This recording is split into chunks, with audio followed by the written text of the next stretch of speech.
예수님은 그리스도죠. 살아계신 하나님의 아들이십니다. 우리 나이 때 있는 사람들이 어릴 때 이렇게 더운 날씨 때는 나병 특집을 TV 방송사에서 했습니다. 주로 이제 토요일 시리즈로 하든지 아니면 며칠 몰아서 했는데 뭐 구미호라든지 주로 아니면 오남 붙고 죽은 사람들이 다시 나오는 어떤 귀신 나오는 영화들을 했습니다. 서양은 공포 영화가 다르죠. 어떤 서양에서는 주로 악마들이 많이 나옵니다. 드라큘라나 뭐 어떤 오멘 이런 거 보면은 그렇게 나옵니다. 오늘 말씀이 예수님이 귀신을 쫓아내고 또 귀신을 쫓아내는 것에 대해서 이제 바리새인들과 그것이 어떤 의미가 있는지를 논쟁하는 장면이 나옵니다.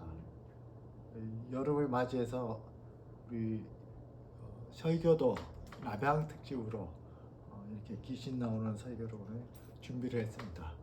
여기서 오늘 네 가지를 볼 것입니다. 하나는 귀신이라는 이 정체가 뭐냐, 귀신 들리는 게 어떤 거냐 하는 것과, 두 번째는 귀신을 쫓아내는 예수님의 왕적인 권세. 예수님은 삼중직을 가지고 있죠. 선지자, 제사장, 왕의 직분을 가지고 있는데 이 왕의 직분으로서 귀신을 쫓아냄으로써 오늘 말씀에 나오는 것처럼 하나님 나라가 이미 너희에게 임하였느니라 하는 하나님 나라의 의미를 함께 보게 될 것입니다. 그리고 그것이 우리의 영적인 투쟁에서 내 자신과의 영적인 투쟁, 그리고 세상과의 영적인 투쟁에 어떤 의미가 있느냐, 이렇게 네 가지를 보고자 합니다. 오늘 24절을 보면은 22절부터 이렇게 쭉 보면은 22절에 그때 귀신 들려 눈 멀고 말 못하는 사람, 귀신 들린 것 때문에 눈이 멀고 말을 못하는 사람을 데리고 왔습니다. 예수께서 고쳐주시고 그 말 못하는 사람이 말하게 보게 될지라. 귀신이 뭡니까? 귀신이 우리가 제사 지낼 때처럼 조상의 신들이 죽은 사람들의 영혼입니까? 성경은 그렇게 말하지 않습니다. 성경에서 말하는 이 용어들을 잘 볼 필요가 있습니다. 성경에서 귀신, 마귀, 사단 뭐 이렇게 쓰이죠. 귀신 할 때 영어로 디몬입니다. 귀신들 하면 복수가 되죠. 마귀들랑 똑같습니다. 마귀는 주로 KGV에서 많이 그렇게 번역하는데 우리가 많이 쓰는 악마라는 디빌이라는 단어인데 복수로 하면 귀신들, 귀신 똑같습니다. 그러니까 귀신이나 말이나 마귀들이나 똑같은 말입니다. 성경에 쓰였을 때. 그러나 그들 중에 오늘 24절에 보면은 예수님이 귀신을 쫓아내니까 바리새인들이 야 당신이 말이야 귀신의 왕, 귀신의 임금인 바알세불을 힘입어서 그 이름으로 쫓아낸다 이렇게 고소를 했습니다. 귀신의 왕, 이걸 우리가 사탄이라고 부르고 마귀는 마귀인데 마귀들이라는 복수나 아니면은 그거를 쓰지 않고 앞에 더 디빌이라는 마귀를 쓸 때는 그거는 사단과 똑같습니다. 한 개인, 유일한 우두머리라는 뜻으로 사단 또는 마귀, 너희는 너희 아비 마귀에게서 낳고 예수님이 하실 때 그 마귀는 더가 붙입니다. 더 디빌. 이것은 귀신들 중에 우두머리, 이 마귀들 중에 우두머리, 사탄, 그리고 아니면 사탄 또는 그 마귀가 단수로 쓰였을 때는 우두머리입니다. 영적인 이 어둠의 세력이 있고 이것이 하나의 체계적인 왕국을 가지고 있습니다. 아마 엄격할 겁니다. 그 규의 질서가. 그래서 절대적인 복종이 있고 두려움 떠는 가운데서 오늘 말했던 바알세불 같은 그 악마의 우두머리한테 모두가 복종하고 있습니다. 분명 이 마귀는 존재하고 그 세력들이 직간접적으로 오늘날에도 여전히 영향을 각 사람뿐만 아니라 온 세상에 미치고 있습니다. 우리가 이것을 잘 직시할 필요가 있습니다. 사람이 죽은 다음에 죽은 영혼이 마귀나 그런 것이 되는 것이 아니라 마귀 또는 그 마귀들, 그 우두머리 사단을 포함한 모든 이런 악한 영들은 영적인 존재입니다. 눈으로 보이지 않고 육체를 가지고 있지 않습니다. 귀신이 들린다는 것은 우리가 야 정신 차려 할 때 얼 빠져 하는 말을 쓰죠. 우리 순수한 말로 정신을 우리나라 말로 하면 얼입니다. 군대 가서 어이 차려 하죠.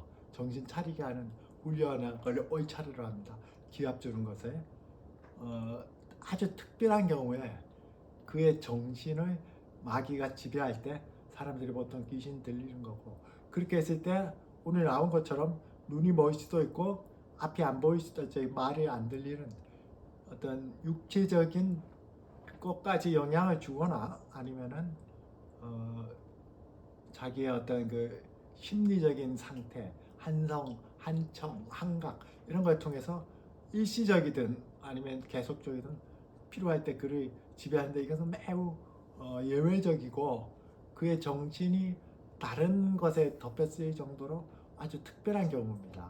오늘은 그것은 다루지는 않습니다. 그러나 일반적인 걸 다루는 겁니다.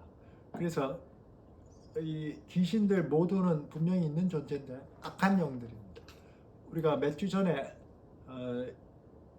이제 성과 악에 대해서 설교에서 봤듯이 하나님이 창조한 거, 하나님을 지배한 이 세상의 모든 피조물은 천사든 사람이든 동물이든 나무와 같은 무생물이든 다 선합니다. 하나님이 모든 것을 선하게 창조하셨고 보시기에 심히 좋았습니다. 악한 영들이 있다는 것은 그들이 원래 영적인 존재였는데 선한 것이 결핍되었을 때, 선한 것이 없어지면은 악한 것이 됩니다. 다른 말로 하면 그들이 선의 근원인 하나님을 떠나고 하나님을 대적했을 때 악하게 됩니다. 그 자체가 악한 존재로 있었던 어떤 세력이 있는 것이 아니라, 그래서 성경에서는 아주 명확하게 어떤 체계적으로 말하지 않던 전반적으로 귀신들 또 사탄, 이것은 다 원래의 어떤 영적인 천사들의 존재였는데, 천사들도 직급이 있죠. 그들이 하나님을 대적하고 하나님을 떠남으로 인해서 이제 하늘나라에서 추방된 영들, 그래서 이 세상에 맴돌고 있는 영들입니다.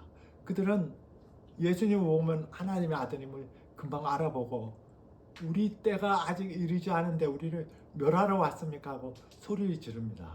그들은 하나님의 아들 예수님을 금방 알 수 있습니다. 왜냐하면 하늘나라에 대해서 경험이 있기 때문에 그렇습니다. 그리고 자신들의 운명도 압니다. 아직 때가 안 되는데 우리를 멸하러 왔습니까? 그리스도의 재림을 알 때 그들이 영원히 타는 형벌을 받는 지옥불에 던져지라는 그들의 운명을 알면서도 회개하지 않는 것, 이게 바로 악마적인 겁니다.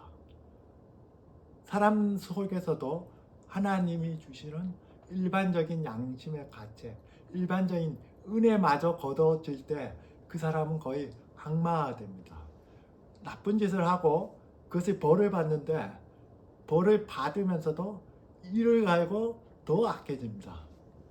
이게 악마적입니다. 자기가 나쁜 것을 알고 그의 형벌을 받는 것을 알면서도 회개하는 것이 아니라 예수님이 천국과 지옥을 비유할 때, 지옥에 있는 사람들을 할 때 비유할 때 뭐라고 얘기합니까? 거기서 슬피 이를 갈며 있는 그런 어떤 분노에 쌓여 있는 걸 봅니다. 두려움을 알고 고통을 알고 형벌을 알지만은 그걸로 인해서 자기의 잘못된 것을 뉘우치고 하나님께 돌아오는 것이 아니라 더 악해지고, 그래 한번 내가 해보자 하고 더 악마적으로 나가는 거. 우리도 가끔 보면 어떻게 저런 사람이 있나, 어떻게 저렇게 나쁜 짓을 하고도 저렇게 당당할 수 있나, 오히려 더 자기가 화내잖아 하는 그런 모습이 악마적인 마성적인 요소입니다. 그래서 오늘 말씀 마지막 구절을 보면 성령을 거역한 자는 지금이나 영원토록 용서받지 못한다.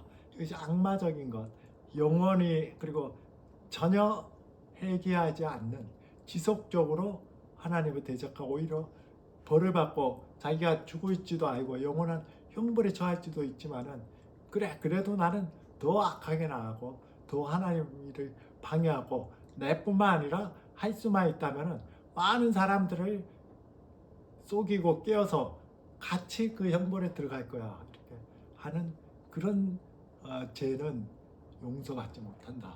회개를 하지 않으니까 용서를 받을 수가 없죠. 이런 의미를 가지고 있습니다. 예수님이 오늘 말씀하신 이 귀신 들린 자를 고치는 것을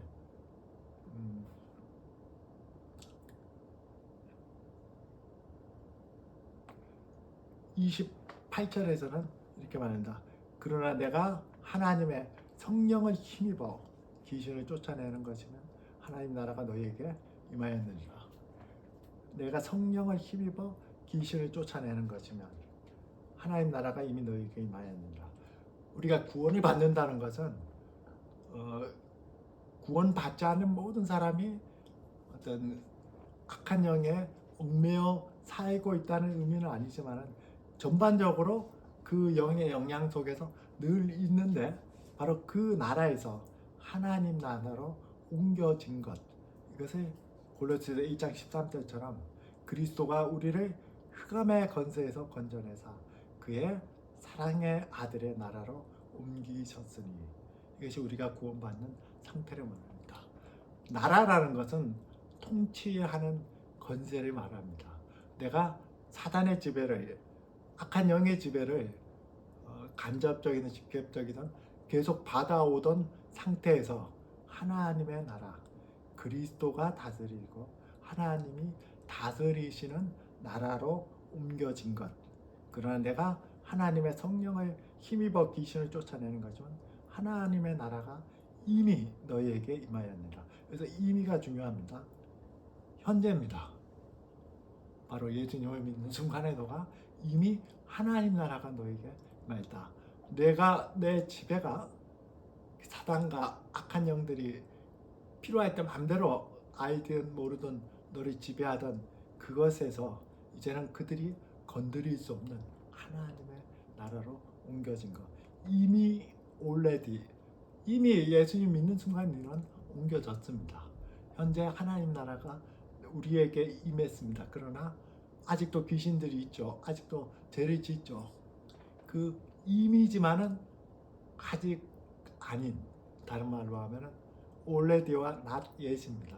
하나님 나라는 두 가지 시제를 가지고 있습니다. 이미 임했지만은 그 완성은 그리스도의 재림 때, 그 세상의 마지막에 완성될 때, 그리스도가 재림될 때 하나님 나라가 완성됩니다. 그러니까 현재 임했지만은 진행 중이고, 그리고 마지막 날 완성될 것입니다. 하나님 나라는 그렇게 현재 시제와 미래 시제를 동시에 가지고 있습니다. 그리고 하나님 나라는 시제도 두 가지지만 형태도 두 가지로 임합니다. 예수님이 오심으로 인해서 이 세상 속에서 악한 영의 세력들이 물러가고 하나님의 나라가 점점 확장됩니다. 그 나라가 눈에 보입니까? 안 보입니다. 예수님이 가져오신 하나님 나라는 영적인 하나님 나라입니다. 요한복음 18장 36절에서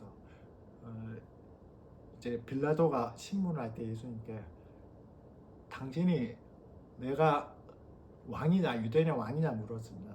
그때 예수께서 뭐라고 말씀하셨냐면 내 나라는 이 세상에 속한 것이 아니라 만일 이 나라 내 나라가 세상에 속한 것이었다면 내 종들이 싸워 나로 유대인들에게 넘어지지 않게 하였느니라.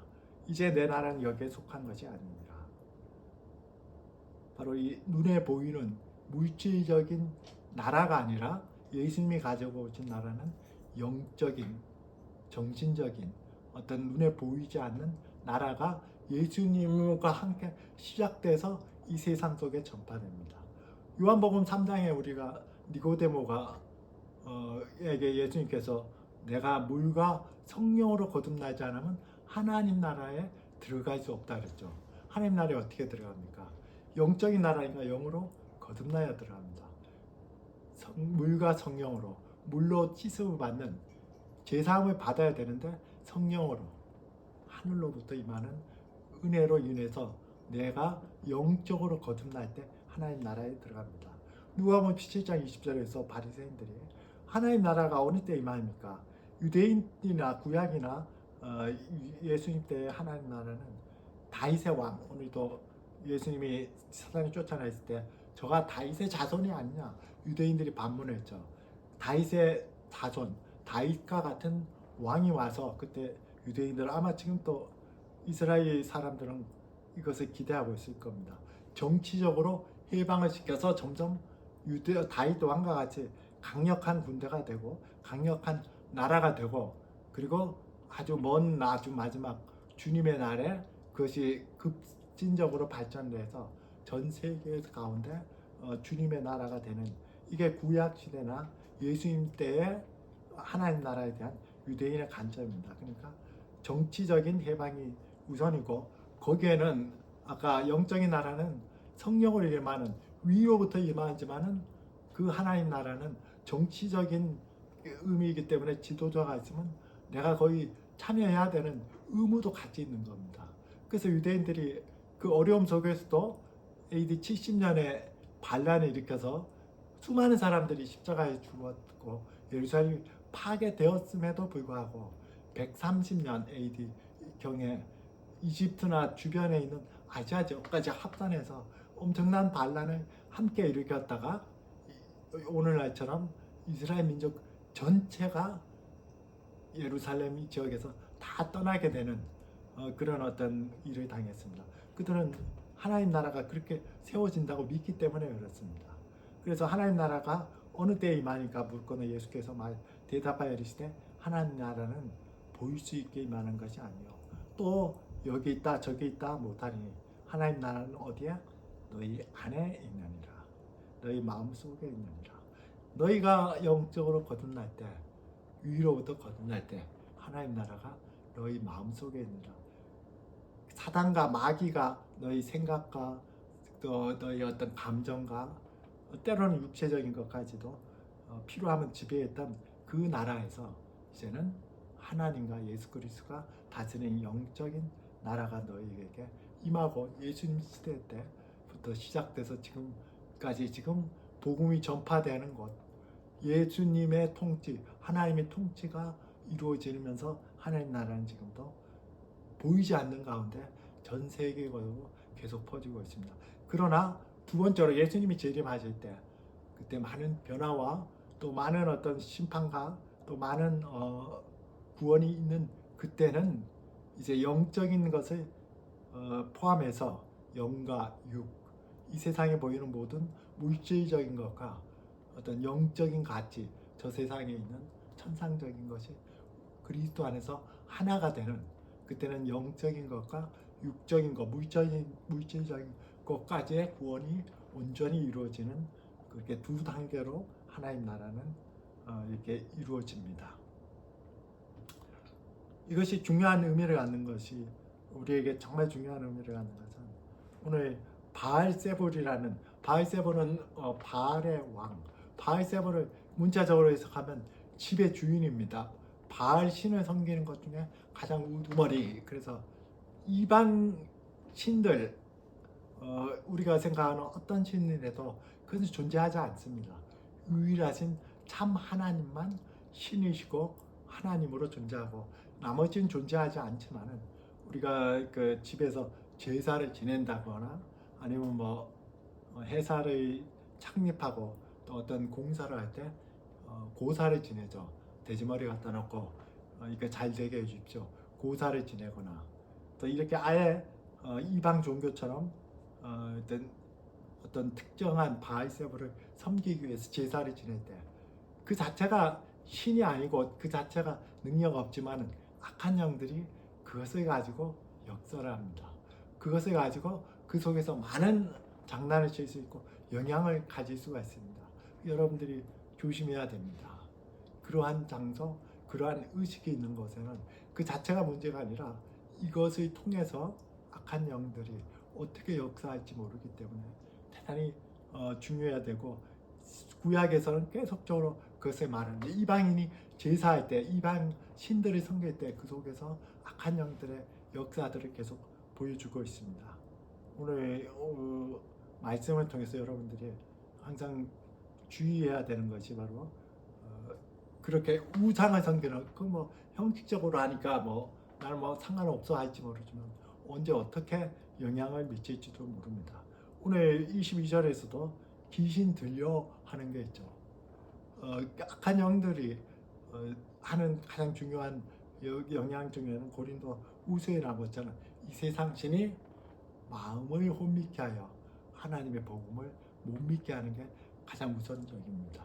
하나님의 사람, 믿음을 가진 사람이라면 그들에게 어떤 식으로든 영향을 미쳐서 그들이 무력하게 어떤 영적인 힘도 발휘하지 못하도록 하는 것이 그들이 가진 최고의 어떤 영향력입니다. 그래서 우리는 베드로전서 5장 8절처럼 근신하라 깨어라 너희 대적 마귀가 우는 사자같이 두루 다니며 산길자를 찾나니. 베드로가 지금 넌 크리스찬들에게 믿음 없는 사람에게 말하는 게 아닙니다. 아시아에 있는 많은 믿음 있는 사람들에게 말합니다. 근신하라 깨어라 너희 대적 마귀가 우는 사자같이 두루 다니며 산길자를 찾나니. 언제 어떻게 너희가 생각과 마음속에서 마귀의 지배 그것을 받을지 모르니까 깨어있으라 말하고 에베소 6장 11절에서 마귀의 관계를 능히 대적하기 위하여 하나님의 점심갑절을 입으라. 믿음으로 항상 대비하고 있어야 됩니다. 여러분들이 어떻게 어떤 영향을 받을지 모릅니다. 야고보 4장 7절에서도 그런즉 너희는 하나님께 복종하지 않아 마귀를 대적하라 그리하면 너희를 피하리라. 마귀를 대적하라 그리하면 너희를 피하리라. 얼마 전에 국가대표 이제 그 친선 경기 브라질이 할 때 우리나라랑 할 때와 다르게 일본이 이제 할 때는 수비만 해가지고 1대0으로 겨우 잘 이기긴 했지만은 많은 어떤 비난을 받았습니다. 수비만 하면은 이길 수가 없죠. 신앙도 마찬가지입니다. 마귀에 우리가 유혹에 빠지지 않도록 근신하고 깨어있는 수비뿐만 아니라 마귀를 대적하고 또 마귀에 대해서 싸워 나갈 수 있는 공격하는 그런 의미도 같이 가지고 있어야 됩니다. 원래 우리 교회의 약속의 말씀이 디모데전서 6장 11절입니다. 오직 너 하나님의 사람들아 이것들을 피하고 의와 경건과 믿음과 사랑과 인내와 온유를 따르며 하는 이 말씀을 제가 우리 교회 말씀으로 가졌습니다. 세상 속에서 마귀 속에 있는 이 세상 속에서 마귀의 어떤 그 하나님의 대적하는 것을 깨뜨리고 복음이 전파하고 참된 빛으로 우리가 세상 속에서 살아나가는 것. 이게는 마귀의 어떤 내 자신 속에 공격하는 방어뿐만 아니라 공격하는 우리의 그런 신앙도 가지고 있어야 됩니다. 에베소 6장 17절로 공격용 무기는 딱 하나입니다. 마귀를 이길 수 있는 공격용 무기는 딱 하나입니다. 구원의 투구와 성령의 검. 칼은 공격용 무기죠. 성령의 검. 성령이 쓰시는 검. 그게 뭐냐면 곧 하나님의 말씀을 가지라. 성령의 곧 하나님의 말씀을 가지라. 여러분들이 마귀를 대적할 수 있는 길은 어떤 것도 없습니다. 영적으로 보이지 않는 존재이거나 여러분보다 지능이 훨씬 뛰어나요. 어떤 것도 행할 수 있고 여러분들에게 생각과 또 육체적인 영향에서도 어떤 영향을 미칠 수 있습니다. 그것을 이길 수 있는 것은 성령의 검, 하나님의 말씀입니다. 예수 그리스도의 말씀입니다. 이것은 대단히 중요한 의미를 갖습니다. 여러분들이 제일 약한 부분이 뭡니까? 육체적으로 약한 부분이 있을 수 있고 정신적으로 또는 어떤 성향적으로 약한 부분을 마귀는 아마 처음부터 끝까지 계속 공략할 겁니다. 예수님이 공생애를 시작할 때 강야에서 시험한 자가 마귀였습니다. 예수님에게 가장 중요한 것은 하나님의 아들인데 시험할 때 어떻게 했습니까? 내가 하나님의 아들이거든. 이 돌을 떡으로 만들어봐. 내가 하나님의 아들이거든. 저 높은 성전에서 한번 뛰어내려봐. 네가 하나님의 아들이기 때문에 천사들이 아주 사뿐하게 안 다치고 딱 내리게 하면은 많은 사람들이 십자가를 안 져도 십자가를 안 지고 그렇게 고생 안 해도 야 하나님의 아들이 저렇게 그렇게 뛰어내려도 이렇게 되는구나. 이 소문이 퍼져서 저절로 형성되잖아. 이렇게 유혹을 하는 겁니다. 내가 하나님의 아들이면은 그렇게 십자가를 지고 고생 안 해도 내가 천하 만국의 영광을 다 너한테 줄 테니까 나한테 전 한 번만 해. 타협하게 했죠. 예수님이 공생의 십자가할 때 하나님의 아들이 이거를 3번이나 하면서 바로 유혹했던 것도 마귀입니다. 예수님도 유혹을 했는데 여러분이나 나를 유혹 못 하겠습니까? 여러분이 나중에 제 약한 부분을 계속 파지 않겠습니까? 예수님 유혹은 그뿐만 아니라 십자가에 달렸을 때도 똑같이 생겼습니다. 십자가에 달렸을 때 바리새인들과 그리고 종교 지도자들 건너간 지나다니는 유대인들이 뭐라고 했습니까? 야, 네가 하나님의 아들이거든. 거기서 또 마귀는 하나님의 아들이라는 예수님에게 가장 중요한 부분을 사용했습니다. 하나님의 아들이거든. 너를 구원해서 내려와 봐. 그럼 내가 믿을게. 이렇게 조롱했습니다. 예수님이 못 내려올 힘도 없고 그랬으면 모르지만 내려오실 힘이 있었습니다. 내려왔다면 인류의 구원은 있을 수가 없습니다. 십자가 지지 말고 어렵게 하지 말고 그냥 내려오면은 모든 사람에게 퍼져가지고 야 정말 예수님이 하나님의 아들이네. 마귀의 방법으로 너 하나님의 아들임을 증명해봐 하고 타협안을 제시했죠. 여러분 속에도 마찬가지입니다. 여러분이 죽을 때까지 여러분에게 약하게 있는 부분을 마귀의 방법으로 다가오는 그런 속삭임에 속지 마시기를 바랍니다. 그것이 중요하고 첫 번째로, 두 번째는 거기서 더 나가서 방어만 하면은 잘해야 비깁니다. 힘듭니다. 방어 그 공격은 자기가 뛰니까 앞으로 나가니까 별로 힘 안 드는데 방어는 쫓아다녀야 되기 때문에 금방 힘들어요. 여러분들이 축구해 보면 알 겁니다. 특히 잘하는 공격수 쫓아다니는 건 정말 힘듭니다.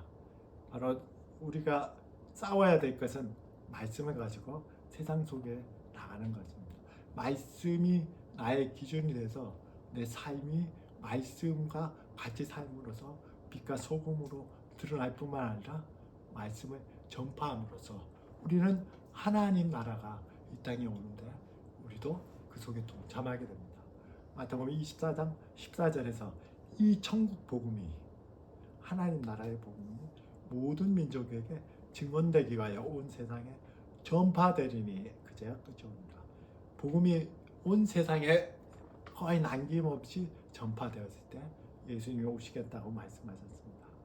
고린도후서 10장 4, 5절에서 우리의 싸우는 무기는 육신에 속한 것이 아니요 오직 어떤 견고한 진도 무너뜨리는 하나님의 능력이라 모든 이론을 무너뜨리며 하나님의 아는 것을 대적하여 높아진 것을 다 무너뜨리고 모든 생각을 사로잡아 그리스도에게 복종케 하는.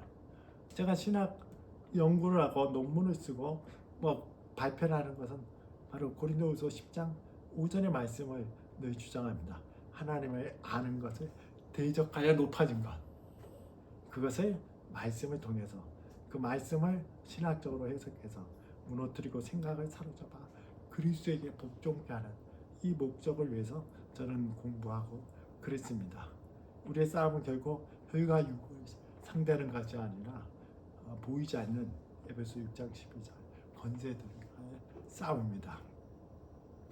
그래서 우리는 예수님이 말씀하신 마태복음 28장 19, 20절 말씀처럼 이제는 내 자신에 근신하여 마귀로부터 내 자신의 믿음을 지키는 것도 중요하지만 이제는 내 삶이 그리스도의 말씀의 본이 되는 것, 더 나아가서 예수님이 우리에게 맡겨주신 천국 복음이 온 세상에 전파될 때 예수님이 오신다는 그 말씀 사역에 우리도 모든 사람이 다 부름을 받은 것처럼 너희는 가서 모든 민족을 제자로 삼아 아버지와 아들과 성령의 이름으로 세례를 베풀고 내가 너희에게 분부한 모든 것을 가르쳐 지켜야 하다. 내가 볼지어다 내가 세상 끝날까지 너희와 항상 함께 있으리라. 이 복음을 전해서 흑암에 있는 사람들이 하나님의 사랑의 아들의 나라로 옮겨질 수 있도록 우리가 하는 것이 아니라 우리가 삶이 우리의 말이 수단이 되어서 이렇게 하는 삶이 우리에게 필요합니다. 디모데후서 4장 1, 2절 바울이 이제 거의 마지막으로 죽기 전에 자기의 사랑하는 믿음의 아들 디모데후서 마지막 장 이렇게 썼던 그의 마지막 유언과 같은 강도가 4장 1, 2절에 이렇게 나옵니다. 하나님 아까 살아있는 자와 죽은 자를 심판하실 그리스도 예수 앞에서 그가 나타나실 것과 그의 나라를 두고 엄히 명하노니 사랑하는 아들에게 이렇게 당부합니다. 2절에 너는 말씀을 전파하라. 때를 어떤지 못 얻는지 항상 힘쓰라. 범사에 오래 참음과 가르침으로 경책하며 경계하며 구하라. 이 말씀을 전하는 것은 또 내 마을 우리를 지키는 것은 사단을 지키는 것은 다시 강조합니다. 에베소 6장 17절처럼 성경의 하나님의 말씀을 가지고 있을 때 우리는 사단에 대적할 수 있습니다. 그래서 말씀을 제가 계속 묵상하고 말씀을 마음속에 두라. 말씀 속에서 걸어가라. 말씀과 함께 걸어가라고 계속 권면하는 것입니다. 그리고 이 말씀을 통해서 에베소서 사도행전 2장 8절처럼 성령이 너희에게 말씀을 너희가 권능은 파워입니다. 파워 능력입니다. 이 능력은 영적인 것은 영적인 것으로 분별해야 됩니다. 우리가 영적인 것을 지금 우리가 만든 총이나 칼이나 미사일로 핵무기로 하나도 파괴 못합니다. 보이지도 않기 때문에 차원이 다르기 때문에 그것은 하나님의 말씀을 성령의 검으로 가지고 있고 그 능력이 성령을 통해서 권능 능력으로 발휘될 때 우리는 내 속에 있는 우리 속에로 계속적으로 예수님이 십자가에 달리시기까지 유혹했던 그 악한 영의 영향들이 여러분들의 죽는 날까지 오는 것도 능히 극복할 수 있고 우리의 삶이 말씀대로 살게 하는 능력도 주고 말씀을 전파할 때 성령이 너희에게 말씀 너희가 권능을 받고 그래서 우리는 우리의 모든 삶의 현장에서 예루살렘과 유대와 사마리아 땅끝까지 이르러 증인이 되는 이 복된 삶을 살아갈 수 있습니다. 이러한 모든 삶을 살아가기를 축원드립니다. 기도드리겠습니다. 살아계신 아버지 하나님, 예수 그리스도께서 우리를 흑암의 나라에서 하나님 나라에 하나님의 사랑하는 아들의 나라로 옮겨주시고 감사합니다. 성령의 말씀을 늘 가지고 있고 그 말씀 속에서 성령께서 우리에게 주시는 권능으로 우리에게 다가오는 어떤 악한 영의 세력들도 분쇄하게 도와주시고 우리의 삶 자체가 그리고 우리가 전하는 복음이 하나님 나라가 이 땅에 널리 퍼지는 하나님이 예수 그리스도를 통해서 세워주신 그 주권이 온 세상에 더 넓게 퍼지는 우리 통일 역사는 그는 복의 통로가 되는 우리 모두가 되도록 하나님 인도하시고 역사에 주시옵소서. 예수 그리스도의 이름으로 기도드렸습니다.